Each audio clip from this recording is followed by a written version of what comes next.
कांग्रेस सांसद राहुल गांधी मोदी सरकार के खिलाफ अक्सर कई मंचों से हमलावर रहते हैं। आपने राहुल गांधी को प्रधानमंत्री नरेंद्र मोदी की तारीफ करते हुए शायद ही कभी सुना हो, लेकिन ब्रिटेन के कैम्ब्रिज विश्वविद्यालय में अपने संबोधन के दौरान उन्होंने पीएम मोदी की 2 नीतियों की तारीफ की है। उन्होंने छात्रों को संबोधित करते हुए कहा कि मोदी सरकार में महिलाओं के लिए लाई गई उज्ज्वला स्कीम और लोगों का बैंक अकाउंट खुलवाना एक अच्छा कदम है।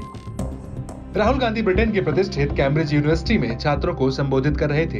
इस दौरान उनसे पूछा गया कि क्या आप मोदी सरकार की उन नीतियों के बारे में बता सकते हैं जो भारत के हित में है। इस सवाल का जवाब देते हुए राहुल ने कहा कि मुझे लगता है कि महिलाओं के लिए मुफ्त सिलेंडर देने वाली उज्ज्वला योजना और बैंक खाता खुलवाना अच्छे कदम है।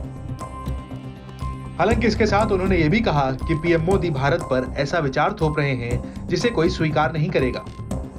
अगर आप लोगों पर एक विचार थोपेंगे तो इसकी प्रतिक्रिया तो आएगी।